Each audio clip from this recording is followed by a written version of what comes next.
if you're with in the Art Scroll Chumash, you'll find it on page 124.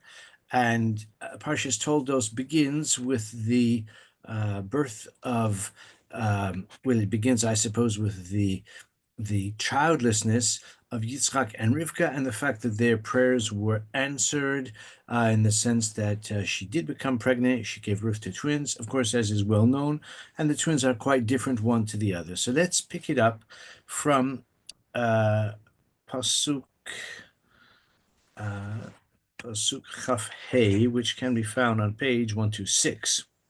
So the Torah describes the arrival of these two twins. Vayetze Harishon Admoni, the first one emerged ruddy from the word Adom. Kulo Kader Seyar, like covered with a hairy mantle. Vayikru Shmo Esav, and they called him by the name Esav. So Bal haTurim is interested in the word Admoni. It's an unusual word.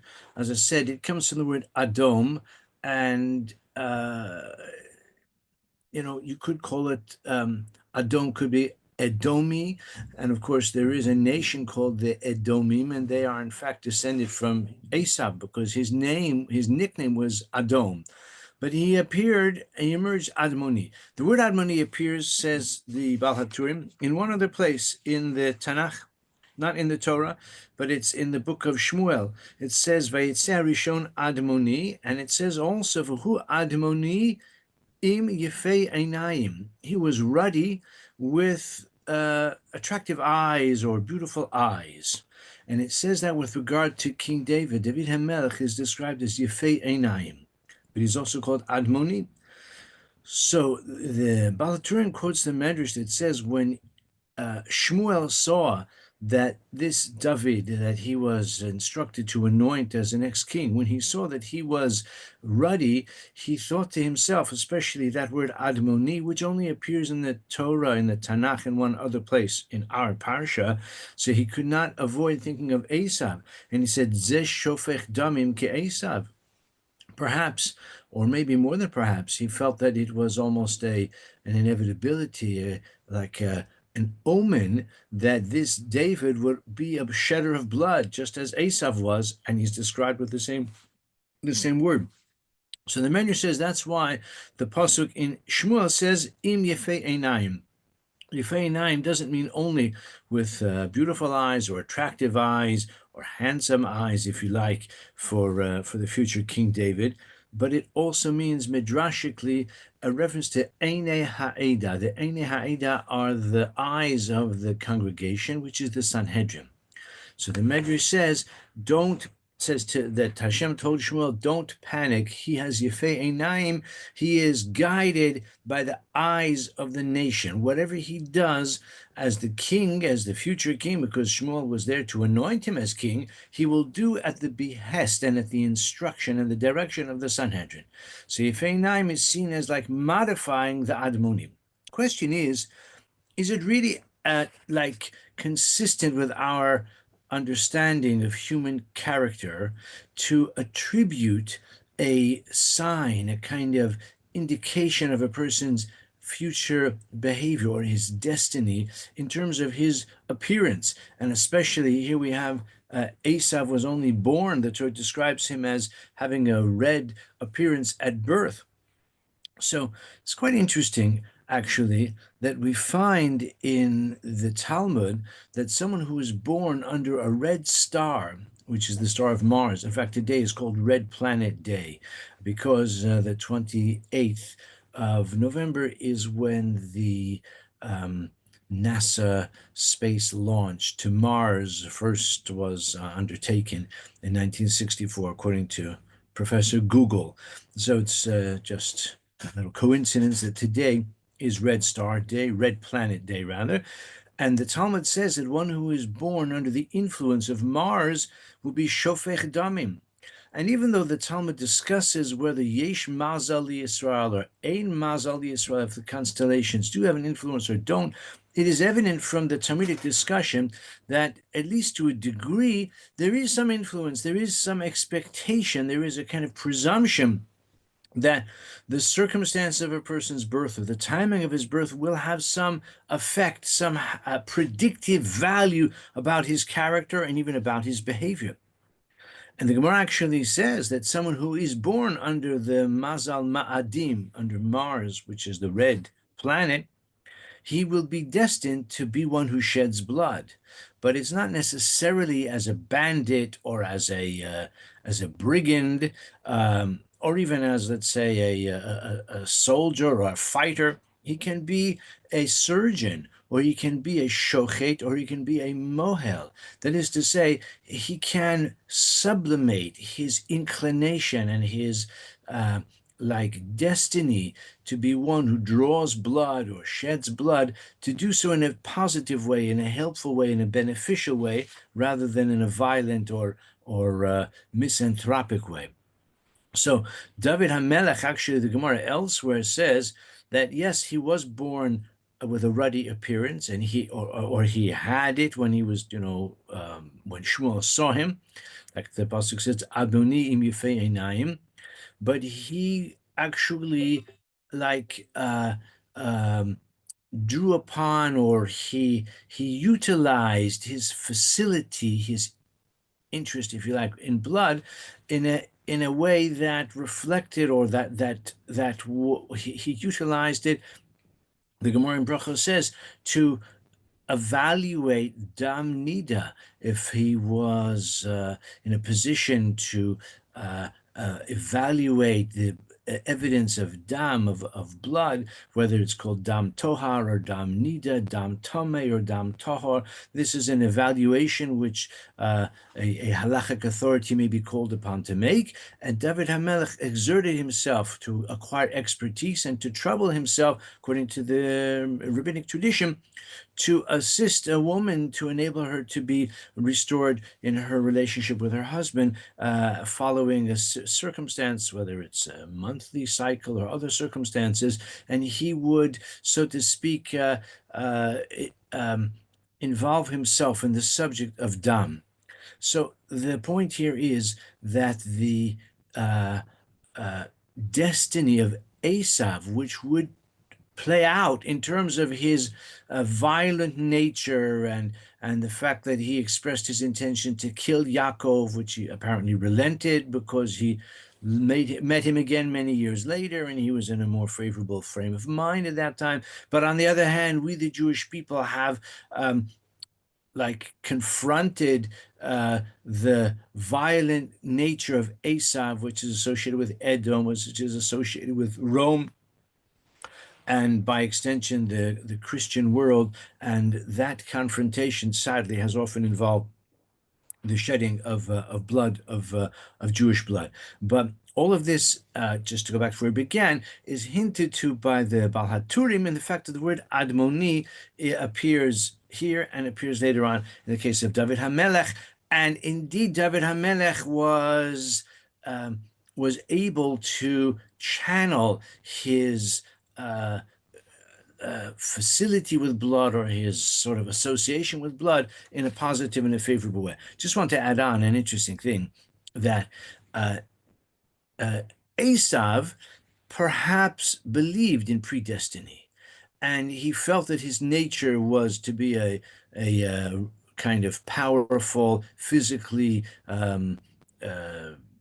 like potent or capable person, and he was a hunter and he was a trapper, and as I said, he's sort of the Yadayim Yedei Esav, like the pasuk says later in our parsha, Kol Yaakov, that the voice is associated with Yaakov, V'Hayadayim Yedei Esav, and that turn of phrase encapsulates or characterizes the nature of Esav. So Esav himself, perhaps he did believe in predestiny, which was actually a widespread belief in antiquity. By the way, Islam has a strong a fatalistic streak as well, the idea of predestination, which diminishes human free will. Later on in the parasha, this is not from haTurim, I want to add on because it's consistent with what we've seen in haTurim. Later on in the parasha, in Perek Chaf Zayin, chapter 27, verse 36, if you have a moment, just turn to that pasuk, you can find it. Where can you find it?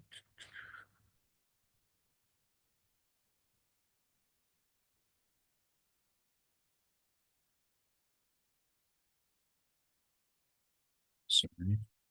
Um, yeah, it's on page 138. So it's Perak Chaf Zayin, Pasuk Lamed Vav, chapter 27, verse 36. It's on page 138, the last line. Vayomar Hachi Karashmo Yaakov, Esav, when he realized that uh, Yaakov had impersonated him and had received the bracha that his father had evidently intended for him, for Esav. Esav was very distressed, very upset. It says he cried out a bitter cry, and he said, Hachi kara shmo Yaakov v'yakveni ze pa'amayim.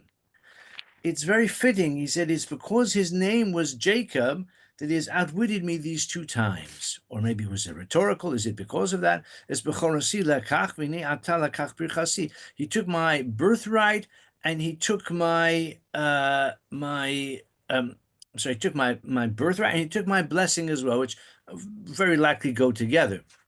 And which is, by the way, why Yaakov perhaps was justified in contriving to receive the bracha of the firstborn, because after all, Esav did sell to Yaakov the privilege of the firstborn. But in any case, when the time arrives and when Esav finds that he doesn't receive the bracha intended for the firstborn, he's very upset. He doesn't say, well, I sold it all those years ago, so the chickens have come home to roost. Doesn't say that. He says that the name Yaakov is very fitting because he has outwitted me twice. What is the meaning of that statement? So you lose everything in the English, but in the Hebrew, it says Hachikarak Shmo Yaakov v'Yakveni. It's a pun. It seems like it's just a witty remark, a sardonic remark. It's a witticism. It's apt that his name is Yaakov v'Yakveni, and he has outwitted me. Because the word Yaakov comes from the word akev. Akev means heel. It also means akov is something which is bent or bending or crooked. He has like outmaneuvered me twice. His name is Yaakov, and it's very apropos because he has applied that talent and he has outwitted me twice.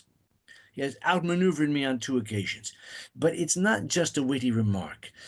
Esav was saying, you know what? I'm angry at him. He says a few psukim later, when I have the chance to kill him, I shall do so.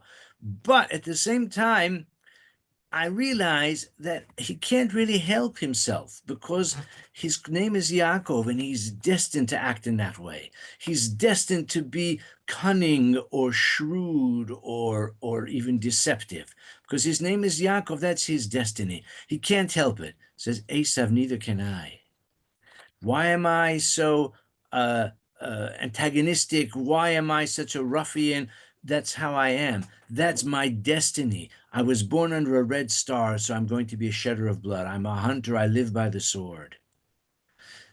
This was a belief system which, as I said, was widespread in antiquity. It's discussed in the philosophical literature and at great length, and contemporary philosophers as well consider whether a person really has free will or it's just a perception of free will. But the point is that the idea of fatalism, predestiny, was very firmly believed by many in the ancient world. Judaism, for the most part, and there's a lot more to be said about that, it's not the time, teaches us to put a premium on free will and personal responsibility. So maybe David HaMelech was also born under the same red star, but he learned to sublimate his inclination. Esav did not sublimate it in a positive way, but just went with it and became a shedder of blood. So that's the remez of the word admoni. If we look at the next pasuk, Vayetze Harishon Admoni Kulokades I'm sorry, that's the pasuk. Se'ar v'yikru shmo Esav. Then the next pasuk says V'acharei Kain yatsa achiv. So this is just a very short, astute comment. Remez again of Baal haTurim. V'acharei Kain yatsa achiv. After that, his brother came out. Of course, his brother we know is Yaakov. Says Baal haTurim, the word Cain has a gematria of 70. That's easy peasy. Chaf, excuse me, is 20. Nun is 50. So he says, Acharei Cain, that after the 70 nations of the world, Yaakov is the last of them. That is to say, Yaakov is in addition to the 70. Like the Pasuk says in Balak, Hein am levadad yishkon, a nation that dwells alone, uvagoyim lo yischashab. He will not be reckoned among the nations of the world. There are 70 nations of the world. Actually, these are the 70 descendants of Noach, and they are enumerated in Parashas Noach. Those are the 70 nations of the world, of which Esav, Edom, is the last of the 70, and Yaakov came after him, after the 70, of which Esav was the first, just born. Yaakov emerged, and he was Acharei Cain, after the 70. He was the 71st nation of the world.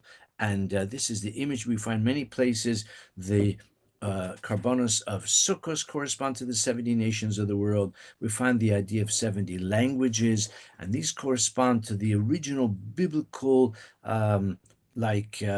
universe of 70 nations. Uvagoyim lo yischashav, and Klal Yisrael is in addition to the 70. We find also, I should make a bracha. I should make a bracha earlier, so I won't make a bracha now. I'm just going to have a drink. Excuse me. The image we find in Chazal is that the Jewish people are like a seh, like a lamb among 70 wolves. Yaakov is the ro'eh, he's the shepherd. Yaakov becomes a shepherd, as we know. Abraham and Yitzhak are also shepherds. Yaakov is a shepherd. Esav is not a shepherd. Esav is a hunter.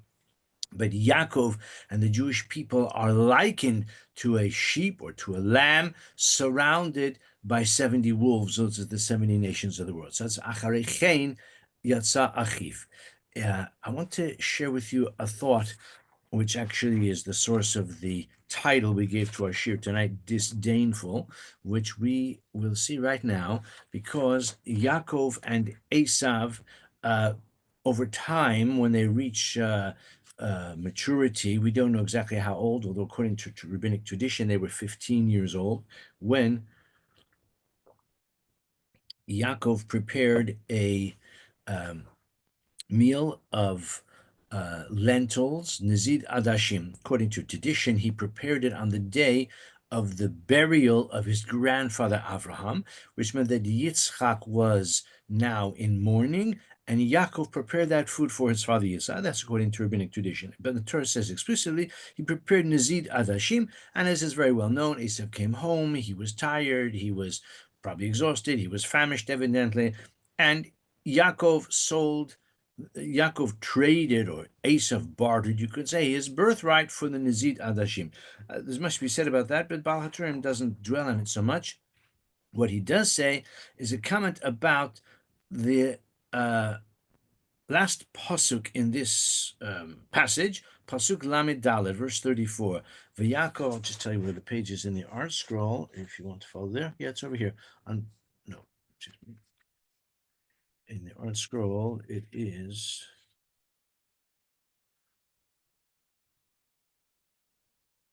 on page 128. It says, V'Yaakov nasan Esav lechem unizid adashim. He gave him bread. He gave him this lentil soup. Vayochal, or stew. Vayochal, he ate. Vayesh, and he drank. Vayakam, and he arose. Vayelach, and he went. But then the Torah adds 3 words, Vayivez Esav es haBechorah, and Esav disdained the Bechorah.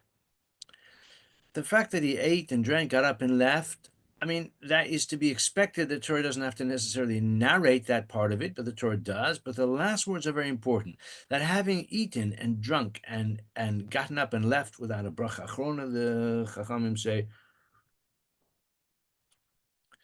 the last words, Vayivez Esav haBechorah, means that even after having eaten and satisfied himself, and he got up and he left, he didn't feel as if he had been manipulated or exploited. Vayivez, he disdained. Here it's rendered, he spurned the birthright. You could say it was of no meaning to him. It was of no significance to him. Vayivez Esav es habechora. Says about haTurim something very interesting. Vayivez appears in the Tanakh one other time.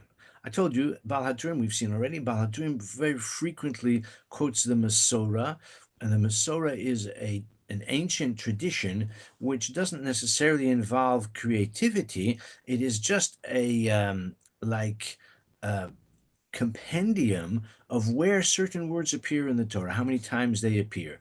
And nowadays one can do it with a computer program very easily. In antiquity, of course, it was a very extended and meticulous process of literally recording every word in all of Tanakh. And the Masorah says, Vayivez Esav, the word Vayivez, and he disdained, appears in one other place. Vayivez be'enav, Vayivez be'enav, it was like insufficient. It was regarded in his eyes. I'll tell you whose eyes in just one moment. Um, so I just want to see where. It was contemptible in his eyes.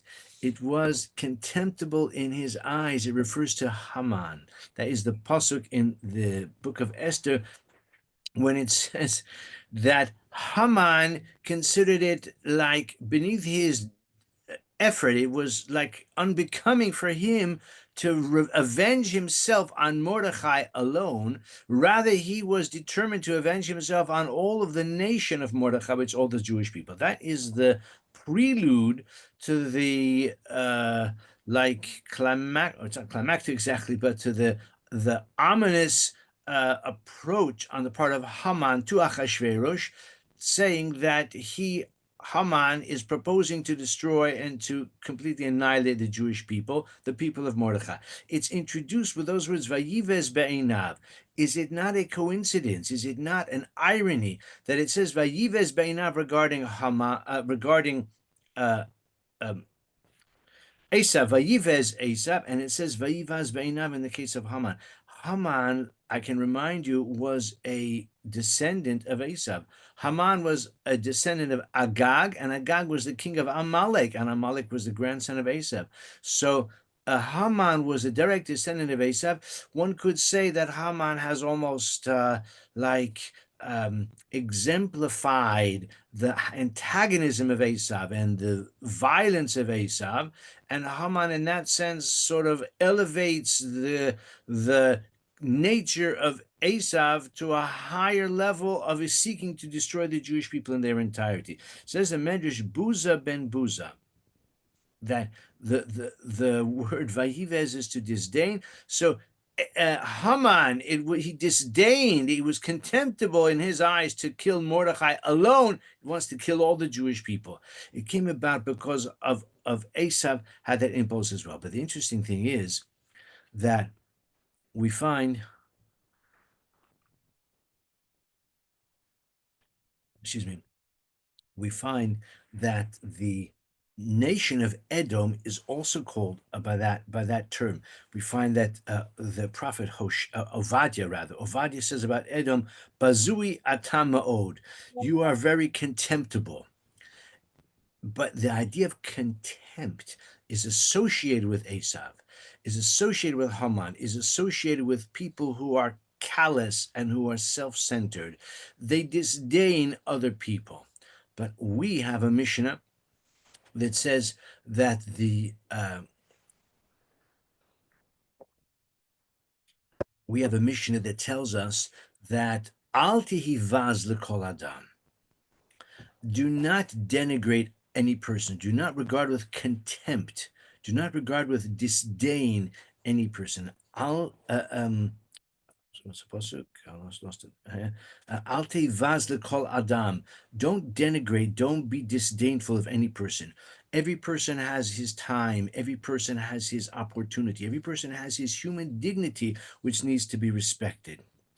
I would even suggest that when we say in the morning prayers, Va'al tivi'enu lo lidei nisayon v'lo lidei bizayon, do not bring us to a test and not to humiliation, not to bizayon, where a person again acts in a way which is unworthy or unbecoming, and he maybe shames himself thereby.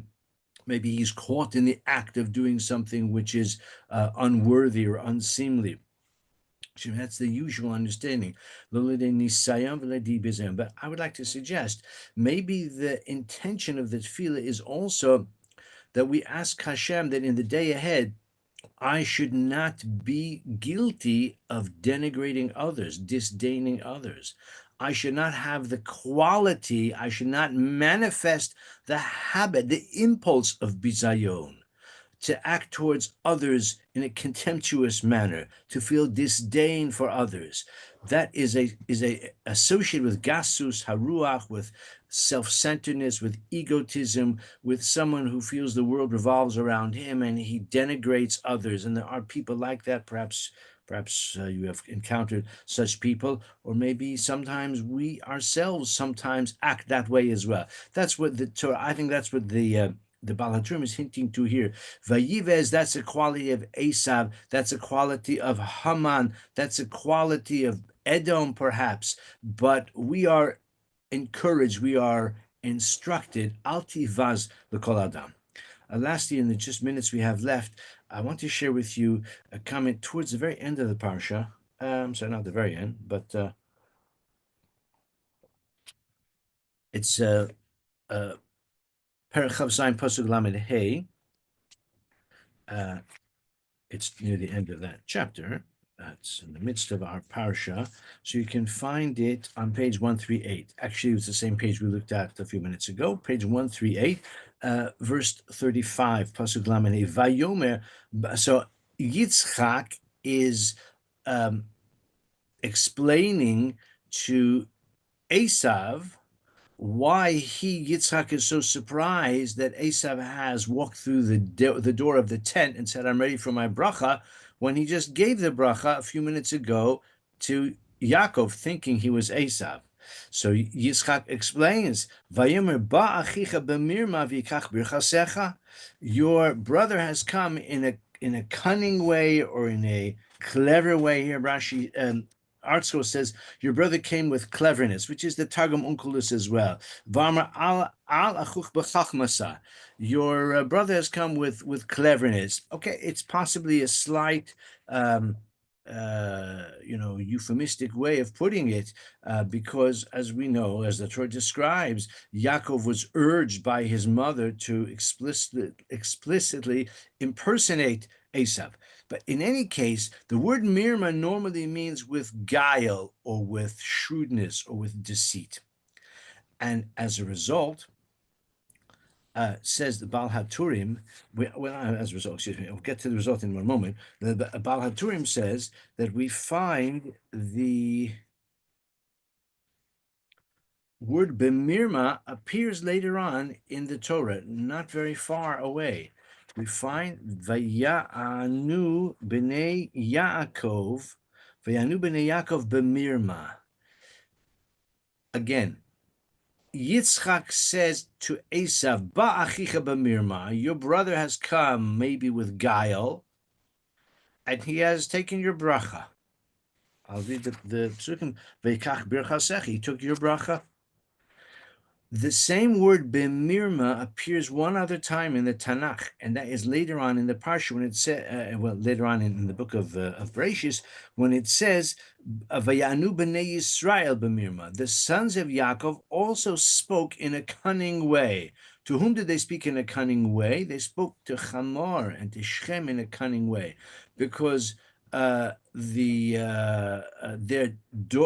sister Dinah had been abducted and raped, and they wanted to get her back. They wanted to ransom her. She was held hostage in Shem, by Shem ben Hamor. Anyway, the Torah describes how they spoke in a cunning way, b'mirma, mida keneged mida. Says the Baal HaTurim that just want to find that, excuse me. Baal HaTurim says,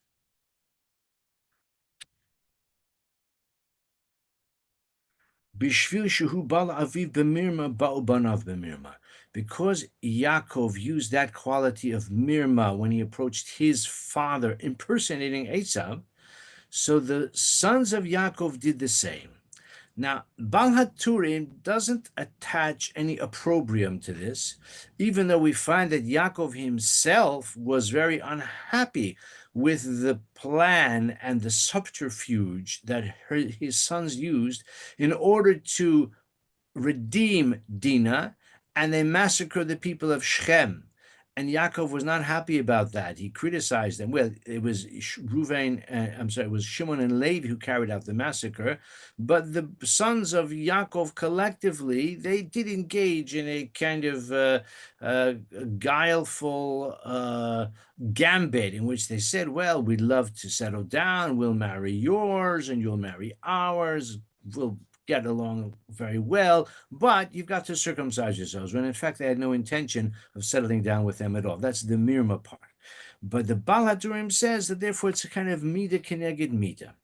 But I would like to suggest that there is something unseemly, even though it was at the urging of Rivka. And even though Yaakov had bought the birthright from Esav years before, but the fact is that by his guileful behavior, possibly he set in place a kind of whether we say a pattern, because actually in the it says that Esav cried out a bitter cry, and it says about Mordechai that he cried out a bitter cry. The same turn of phrase, tzaka gedola umara.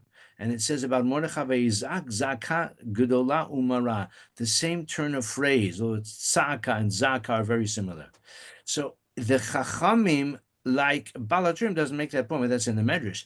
The Chachamim fault Yaakov, and they find it reverberates. The fact that Yaakov brought distress or trauma upon Esav, even though it was justified and everything else, but they paid a price.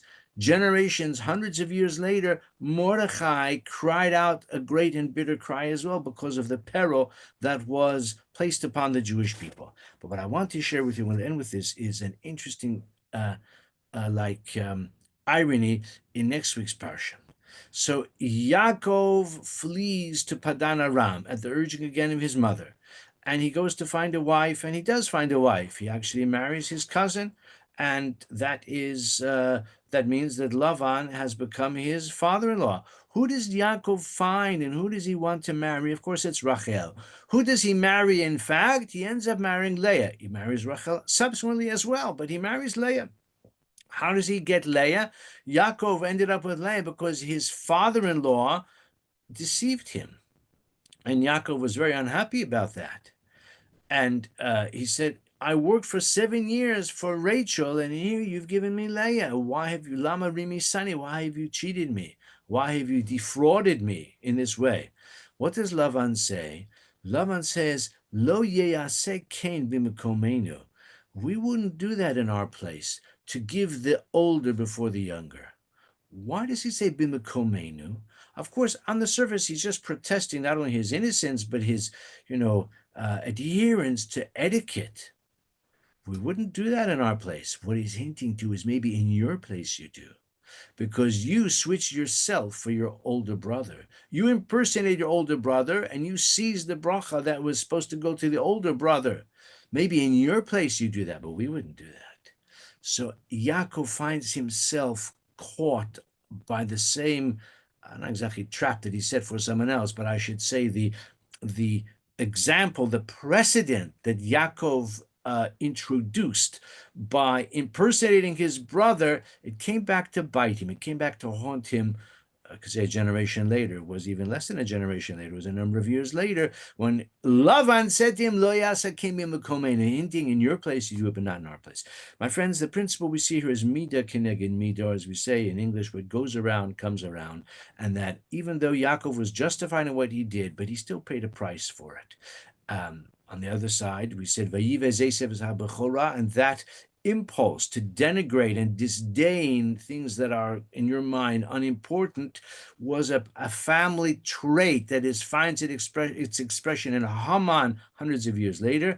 But we are instructed, Al tihivaz l'kol adam. So we'll end with that. I'm sorry we're a few minutes late, but I hope you've enjoyed. We share a few insights from Baal haTurim in a very, of course, fascinating Sedra, and there's more to be said on it, but we'll have to leave it for another time. So thank you to everyone.